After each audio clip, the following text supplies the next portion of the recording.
I didn't argue when the HOAS safety committee showed up with their clipboards and orange stickers. They slapped one of those garish unsafe denominator notices across the front door of my cabin, taped chain across the porch steps, and told me the board had voted to condemn the property until further inspection. I just stood there and let them finish their little performance. When the president smirked and said, "Guess you'll need our approval before you can ever live here again," I didn't bother correcting her. I pulled a folded envelope from my bag, slid out the stamped historic preservation order issued by the state itself, and laid it on the railing, watching their lawyer go pale when he read the words "protected structure." Immune from private association regulation was better than anything I could have said. I let the silence do the talking. The truth is, I hadn't moved out here to pick a fight with anyone. I bought that cabin because it was the only place that still felt like my grandfather's spirit lived on. He built it in the 1940s with his own hands. Pine logs from the ridge and stone pulled from the creek that runs out back. The roof creaked when the wind blew. The floorboards sagged in spots. But to me it was the closest thing to a sanctuary I'd ever had. I didn't move in to flip it or turn it into some Airbnb weekend rental like half the new folks in the subdivision had done. I just wanted a quiet retreat. A place where I could fix the porch swing, fish a little, and finally slow down after decades of working too hard. I liked the sound of woodpeckers in the morning and the smell of cedar smoke at night. I wasn't looking for drama, just peace. The first time the HOA came sniffing around, I honestly thought it was some kind of mix-up. They sent me a compliance notice saying my cabin's paint color violated community standards. I laughed out loud. The place was raw wood, the way it had always been, darkened with age. It wasn't even in their glossy pamphlet of approved palette selections. They fined me $150 and threatened more if I didn't apply acceptable treatment. Then came another notice: your chimney is a fire hazard and must be dismantled. The chimney my grandfather built from riverstone. Then came a letter saying my failure to landscape was creating aesthetic disruption.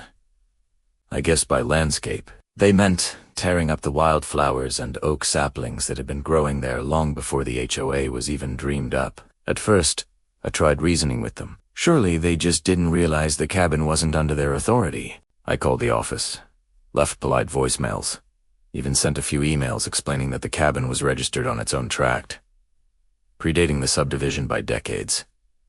No one replied. When I finally did get an answer, it was a curt email from the HOA's property manager saying, "All properties within the community boundaries are subject to our rules."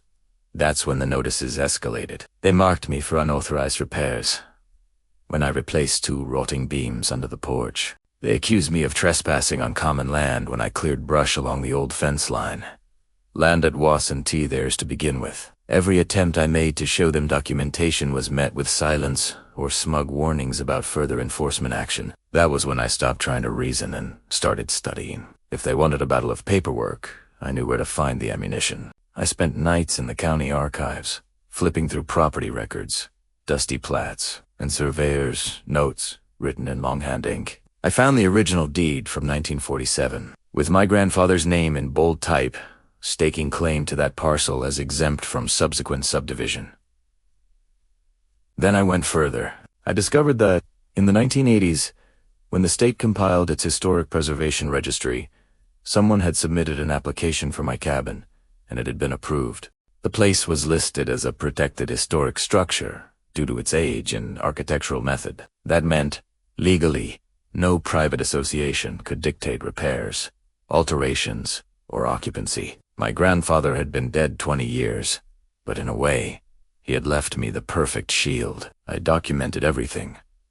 Photographs of every letter they taped to my door, copies of every fine, recordings of the HOA president barking threats at me in the cul-de-sac. I kept my responses short and polite, never emotional, never argumentative. Outwardly, I let them think I was losing. Inwardly, I was setting the trap. Neighbors stopped talking to me. Some were polite, but distant. Others whispered about how my eyesore was bringing down their property values. A few times I caught kids pointing at the orange noticers and laughing. My sister told me I looked tired, and she was right. I'd lie awake at night, staring at the ceiling beams, wondering how many more fines they'd slap on before they tried to drag me into court. But the more they pushed, the colder my resolve became. I didn't raise my voice. didn't beg for understanding. I read zoning codes, like other people read novels. I studied preservation law until I could quote it from memory. The cabin, once just a retreat, became my line in the sand. So when they marched up one morning with chains and stickers, declaring the cabin unsafe and sealing me out, I was ready. I let them think they'd won. I watched them tape their warnings, snap photos like they were federal marshals, and announce loudly that this property is hereby condemned by order of the association.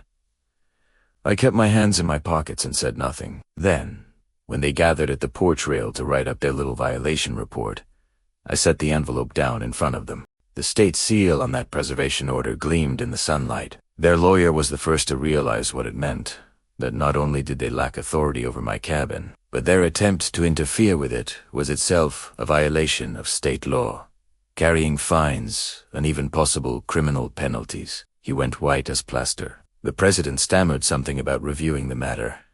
I didn't bother replying. I just picked up my copy of the order, slid it back into its folder, and walked away. The fallout was swift. Within a week, the board sent out a mass email saying miscommunications had occurred and the HOA would be clarifying its jurisdiction. 2 board members resigned quietly. The fines vanished overnight, along with every notice taped to my door. The unsafe sticker disappeared as if it had never existed. Word got around the neighborhood fast. A couple of the same neighbors who had glared at me before now nodded politely when I drove past, as if nothing had happened.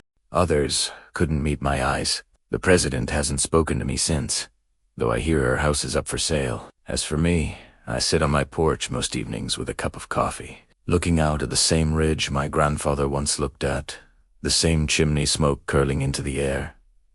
It's quiet again. Now, when the HOA board holds its monthly meetings, they skip my property on the agenda. They don't send me notices.